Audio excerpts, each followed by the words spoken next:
안녕하세요.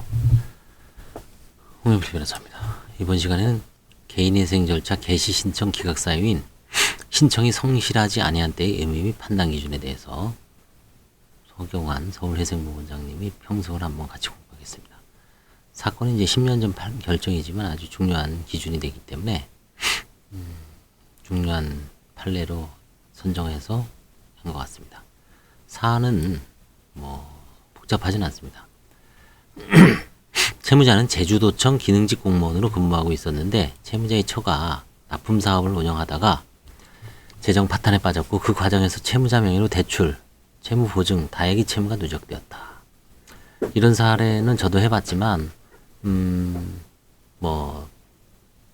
공무원이 배우자가 사업을 하다가 망해서 그 공무원도 신용 불량 이게 빠지는 경우가 간혹 있죠. 그런 경우에 이제 공무원이다 보니까 개인회생을 하게 되죠.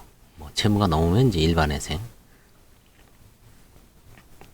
그래서 채무자는 2006년 1월 제주지방법원에 개인회생을 신청하여 2006년 12월 변제계획을 인가받았습니다. 근데 이제 압류 적립된 급여의 일부를 개인회생 재단에 편입하지 않고 이 압류 적립된 금액은 한 번에 일시에 변제하는 걸로 짜야 되거든요. 근데 이거를 이제 써버린 거죠. 이런 경우도 또 많아요. 결국 법원에서 놔두나요? 폐지시키죠. 이와 같이 폐지 결정을 받은 다음 채무자는 2007년 7월부터 2010년 7월까지 약 3년에 걸쳐 제주지방법원에 3회에 걸쳐 개인회생 절차 개시 신청을 하였으나 해마다 하는 거죠. 1년에 한 번씩. 7년, 8년, 9년, 10년. 법원은 신청이 성실하지 않는다는 이유 등으로 개시 신청을 모두 기각하였습니다. 그러니까 총 이 사람은 몇 번 하는 거예요? 4번 한 거죠. 이때 한 번 하고 이후에 3번 하고.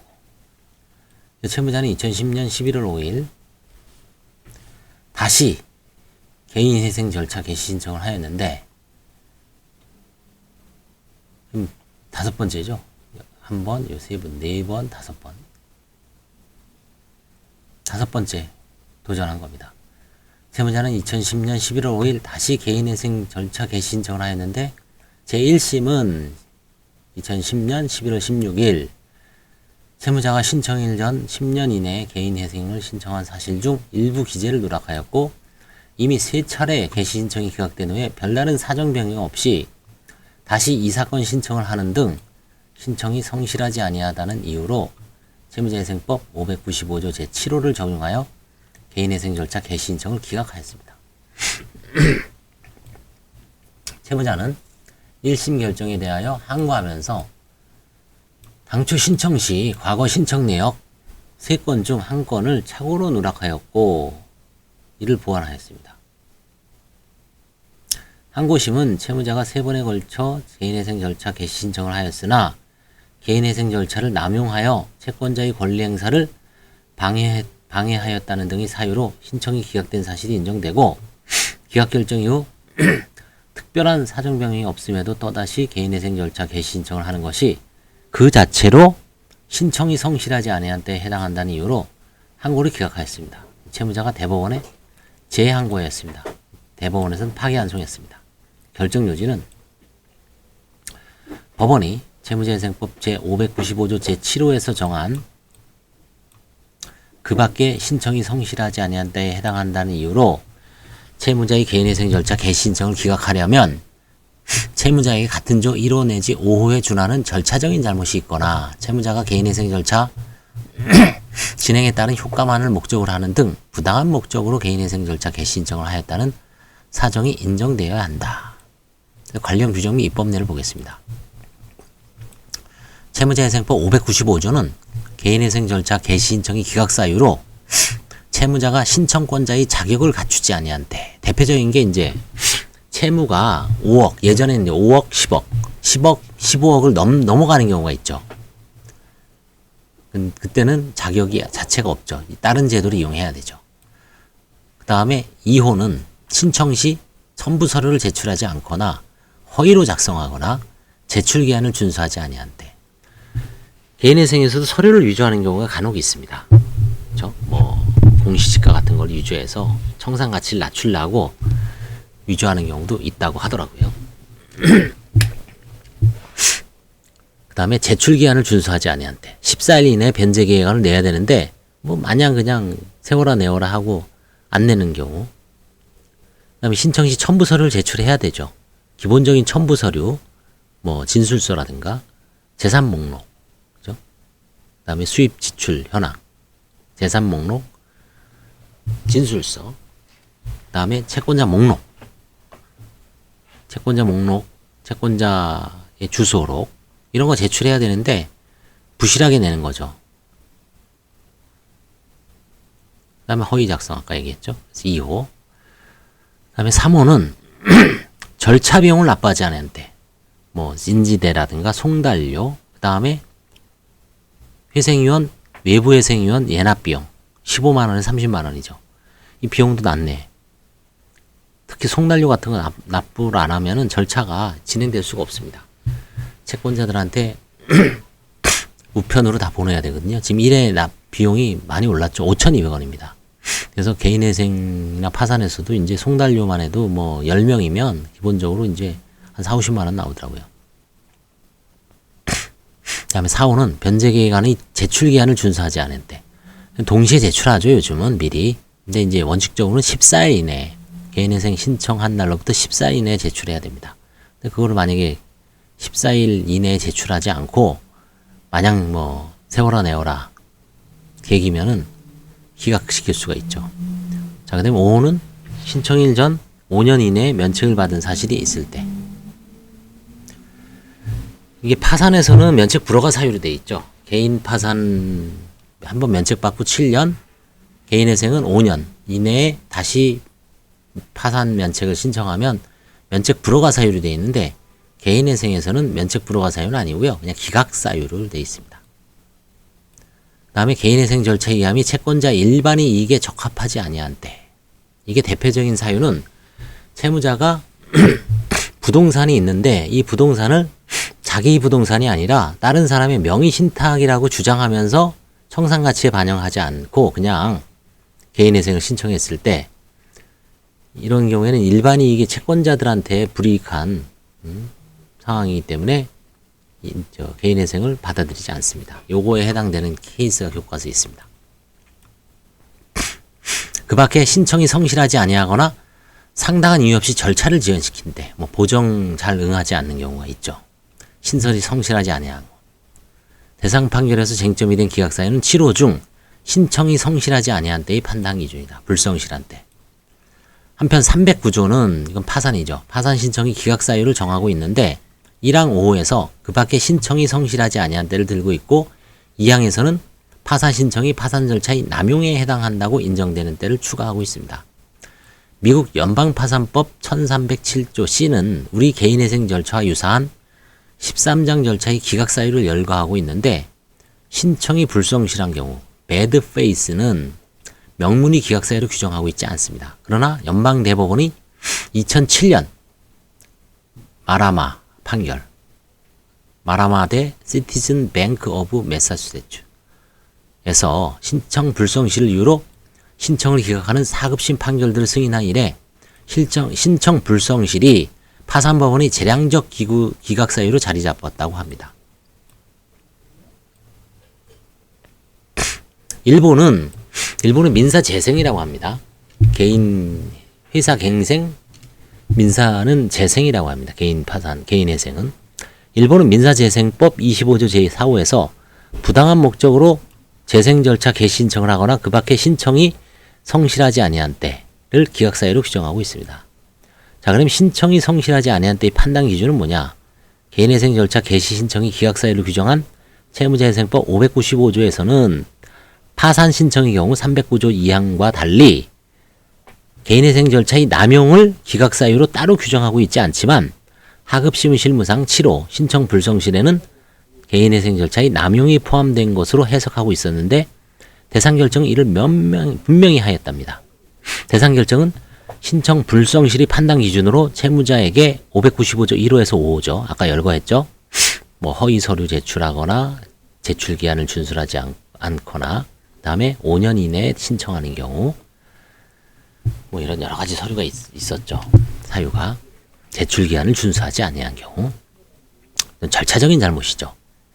절차적인 잘못이 있거나 채무자가 개인회생 절차 진행에 따른 효과만을 목적으로 하는 등 부당한 목적으로 개인회생 절차 개시청을 하였다는 사정을 제시하였습니다. 부당한 목적, 그죠?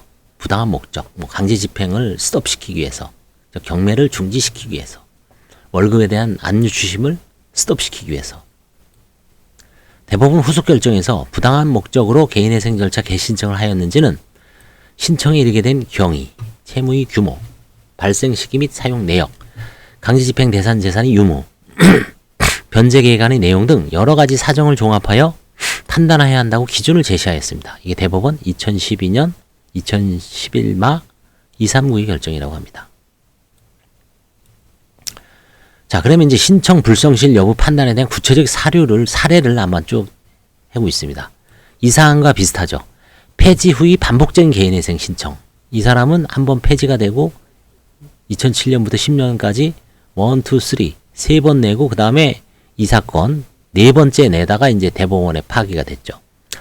개인회생 절차가 폐지된 후 3회에 걸친 개인회생 절차 개신청이 기각된 후 또다시 채무자가 개인회생 절차 개신청을 한 것만으로는 신청 불성실에 해당하지 않는다. 그쵸? 대상 결정 3회 3번 기각됐다 그래서 네 번째 한 거를 불성실에 해당하지 않는다. 그 근거는 뭐냐? 개인회생 절차 기각 후의 재신청을 제도의 신청이라 그러죠.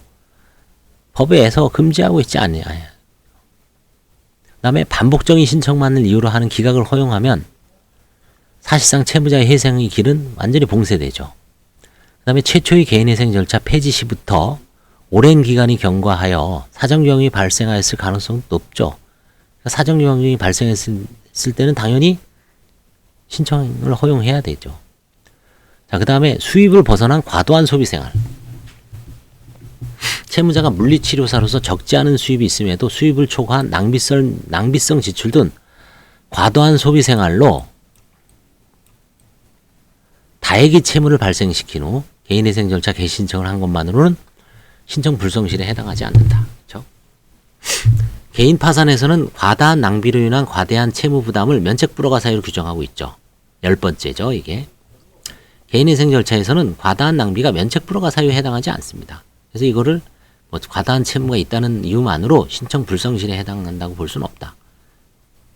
그 다음에 세 번째, 개시 신청이 근접하여 발생한 채무액이 전체 채무액에서 차지하는 비중이 높은 경우. 이게 지금 사실은 좀 우리나라 개인회생에서 문제죠. 1년 이내에 채무가 과도하게 발생하면 이제 청산가치에 반영해 버립니다. 그게 이제 씀씀이가 뭐 좀 불명확하거나 아니면 과도한 낭비. 대표적인 게 이제 무슨 주식 투자. 글쎄요, 전 그게 좀 문제가 있다고 봅니다. 주식 투자가 무슨 불법도 아니고 주식 투자를 해서 실패했는데 그래서 그거를 좀 다시 살아보기 위해서 개인회생을 했는데 그거를 청산가치 전액 반영해라. 그 다음에 도박도 마찬가지죠. 면책 불허가 사유가 아닌데 도박했다는 이유만으로 야 그거 청산가치에 반영해라. 좀 그 청산가치에 반영을 해서 결국 개인회생이 사실상 못하게 하는 거죠. 왜?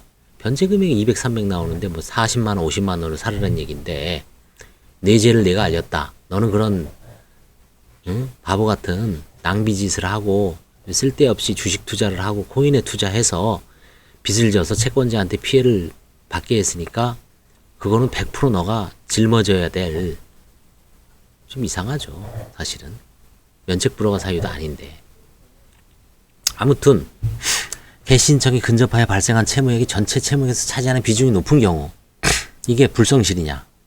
채무자가 개인회생 절차 개신청 전 약 1년 동안 발생시킨 대출금 채무가 전체 개인회생 채무 중 약 80%에 해당하는 이유로 개신청을 기각한 원심에 대하여 대법원은 대출금 중 상당 부분이 기존 채무의 상환에 사용되었고 일종의 돌려막기죠.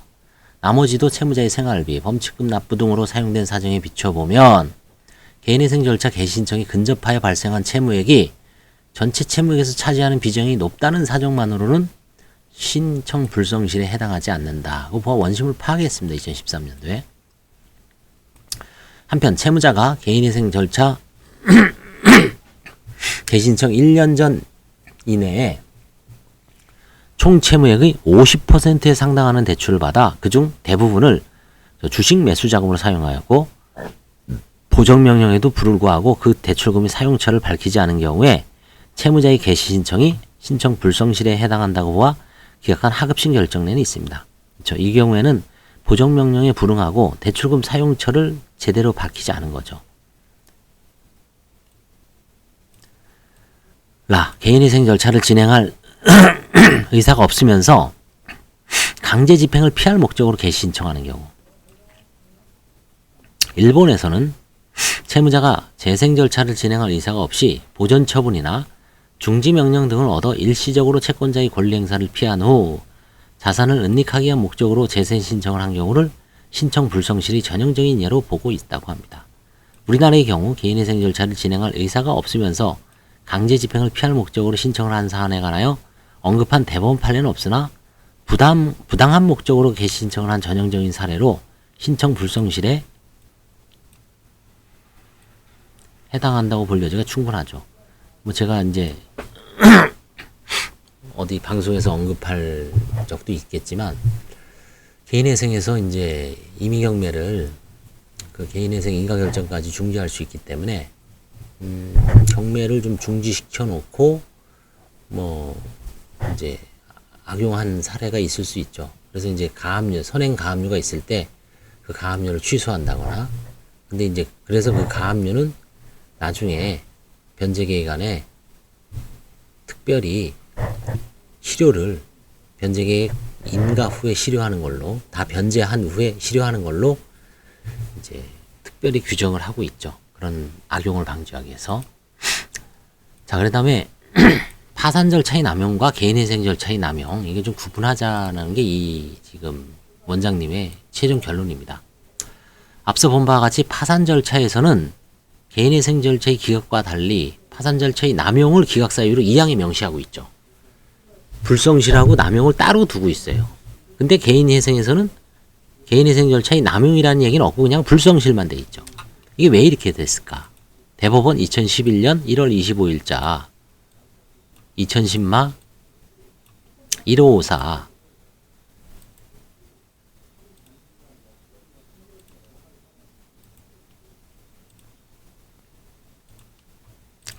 1554 결정은 파산 절차의 남용을 규정한 309조 제2항이 일반적인 권리남용 금지 원칙의 한 표현, 민법의 권리남용 금지 원칙 있죠. 신의 성실의 원칙, 권리남용 금지 원칙. 민법 총칙, 민법을 가장 먼저 배울 때 나오는 거죠. 309조 2항이 일반적인 권리남용 금지 원칙의 표현이라고 보고 파산 신청이 파산 절차의 남용에 해당하는지 여부의 판단 요소로는 채무자의 변제 능력, 파산 신청의 동기와 경위, 지급 불능의 원인 및 이해관계인들의 행태, 파산 절차와 관련해 제공하는 각종 정보의 정확성, 채무자 지출의 낭비적 요소, 면책 불허가 사유의 존재 등을 제시하고 있습니다. 그래서 낭비적 요소가 많다면은 남용이 될 수도 있죠. 그다음에 면책 불허가 사유가 있는데도 불구하고 파산 절차를 통해서 면책을 받는 게 이제 남용에 가까워지죠. 그다음에 정보를 제공하는데 뭔가 좀 정확하게 제공을 안 하죠. 편파 행위도 많고, 그다음에 사행위도 많고, 축소해서 제출하고, 일부 자기가 짜집게 하고, 유리한 것만 제공하고, 불리한 건 제공 안 한다든지. 그렇죠? 그래서 이런 파산 절차에서는 이제 이런 남용을 이런 식으로 이제 판단을 해야 되는데, 개인회생 절차에 대해서는 위 2010마 1554, 1555 결정의 판단 기준을 그대로 적용하는 데는 신중할 필요가 있다. 그 이유는 개인회생 절차에서는 파산 절차의 경우와 달리 남용을 기각사유로 명시하고 있지 않죠. 그렇죠? 불성실은 같지만 개인회생 절차의 남용이라는 얘기는 기각사유가 아닙니다. 파산 절차의 남용은 309조 2항에 특별히 규정을 하고 있어요. 그래서 그 남용의 여부는 여러 가지 사유를 종합적으로 판단해야 된다. 결국 이제 판사가 판단하는 거죠. 여러 가지 점을 종합해서. 채무를 변제하지 않고 전부 면책을, 한 번에 면책을 받는 개인 파산 절차와 달리 개인회생 절차는 일부 분할 변제하는 거죠. 가용소득 범위 내에서. 그래도 3년에서 5년 가용소득을 전부 변제에 투입하는 절차죠. 이거는 그래도 좀 갚는다. 개인회생은 한꺼번에 면책받지만 개인 파산은 3년에서 5년 동안 가용소득을 전부 변제에 투입합니다. 그 다음에 파산 절차와 달리 개인회생 절차의 면책 불허가 사유에는 매우 제한적으로 규정하고 있죠. 제가 얼마 전에 개인회생, 개인 파산 강의를 했는데 파산 절차는 뭐 제가 지금 유튜브에서도 뭐 누누이 강조했죠. 면책 절차, 면책 불허가 사유가 10가지가 있다. 5가지는 형사처벌 사유고 5가지는 비형사처벌 사유다. 그죠? 그 다음에 사기파산죄, 과태파산죄, 그 다음에 설명의무 위반죄, 그 다음에 이제 뭐 1년 이내에 속이고 한 경우, 그 다음에 뭐 의무 위반, 낭비, 법에서 정한 뭐 일정한 기간 내 면책을 받은 사실, 이렇듯 10가지가 규정되어 있는데 개인회생에서는 면책 불허가 사유가 딱 2가지예요. 딱 2가지. 법에서 정한 의무 위반, 그 다음에 허위의 채권자 목록 제출. 그죠? 파산하고 똑같은 거는 그 2가지예요. 법에서 정한 의무 위반은 개인 파산에서도 뭐 관제인, 법원의 허락, 관제인의 허락 없이 재산을 그냥 자유재산 외의 재산을 멋대로 처분하는 경우가 대표적인 파산법에서 정한 의무 위반이죠. 개인회생에서도 이제 그런 경우에 재산을 마음대로 처분했다. 기각 이후에 청산 가치가 있는 자유재산 외에 그 개인회생 재단에 속하는 재산을 무단으로 처분하면 법에서 정한 의무 위반이죠. 그 2가지는 똑같다고 봅니다. 그 다음에 개인회생에서는 허위로 채권자 목록 제출한 경우, 개인 파산에서도 허위로 채권자 목록 제출한 면책 불허가 사유죠. 이 2가지 외에는 면책 불허가 사유가 없어요. 개인회생에서는. 근데 개인 파산은 8가지가 더 있죠. 아까 얘기했던 뭐 사기 파산죄. 개인회생에서는 사기 회생죄는 있지만 그거는 면책 불허가 사유는 아니에요. 그냥 형사처벌 사유입니다. 회생사기죄, 사기 회생죄. 그죠? 그다음에 개인 파산에서는 형사처벌 규정도 더 많죠. 5가지입니다. 설명의무 위반죄가 있어요. 개인회생에서 설명의무 위반죄 있나요? 없습니다. 그래서 개인 파산 절차와 달리 개인회생 절차의 면책 불허가 사유는 딱 2가지만 아주 제한적으로 규정되고 있죠. 아까 나왔지만 낭비도 개인회생에서는 낭비도 면책 불허가 사유가 아닙니다.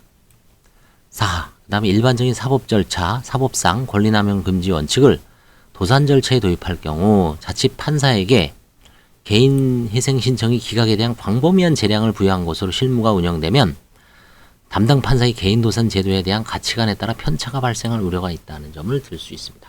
그렇죠? 이 개인 회생도 법원별로 판사별로 들쑥날쑥할 우려가 있죠. 그래서 그거를 늘 같은 법원이면 최소한 늘 회의를 해서 비슷한 사안에는 비슷하게 적용하고 판사들도 매일 회의를 할 겁니다.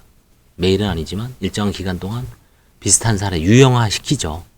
모든 걸 다 똑같지 않으니까 사안이 이런 경우에는 어떻게 하자. 최소한 이런 경우에는 어떻게 하자. 최소한 이런 경우는 어떻게 하자. 이게 나름대로 뭐 전국적 통일을 할 수가 없습니다. 그렇지만 같은 서울회생법원 개인회생 단독 판사들은 회의를 해서 기준을 마련하고 나머지 지방법원에서도 마찬가지일 거예요. 그래서 예를 들어서 뭐 요즘 1년 이내에 뭐 채무가 급증한 경우에 그 사용처를 소명하시오. 그렇죠? 대법원에서도 뭐 하고 있죠. 그래서 따라서 개인회생 절차의 신청 불성실, 절차의 남용은 개인 파산 절차의 경우보다 엄격하게 해석할 필요가 있다고 본다. 그렇죠? 개인회생은 그래도 돈을 갚지 않냐. 그렇죠? 좀 약간 개인 파산보다는 개인 파산은 그냥 다 띄어먹고 개인회생은 그래도 좀 갚으니까 좀 속된 말로 널널하게 좀 보자는 얘기죠. 개인 파산은 면책을 완전히 다 면책시켜주는 거 아니에요? 모든 채무를. 그러니까 좀 엄격하게 봐야 되죠. 남용이나 회생. 이런 걸 좀. 그러니까 이제 개인 파산이 관제인들이 좀 엄격하게 조사를 하죠. 물론 요즘은 이제 좀 뭐. 그리고 이제 개인 회생에서는 보정을 많이 내리죠. 이제 어떤 수치적으로 정확하게 반영하기 위해서. 그래서 아무튼 이 지금 소용한 원장님의 이 개인회생 절차 개시 신청 기각사유인 신청이 성실하지 않을 때 의미 및 판단 기준 개인 파산과 관련해서 차이점을 아주 정확하게 지적해서 이거 아주 공부하는데 상당히 도움이 될 것 같습니다. 감사합니다.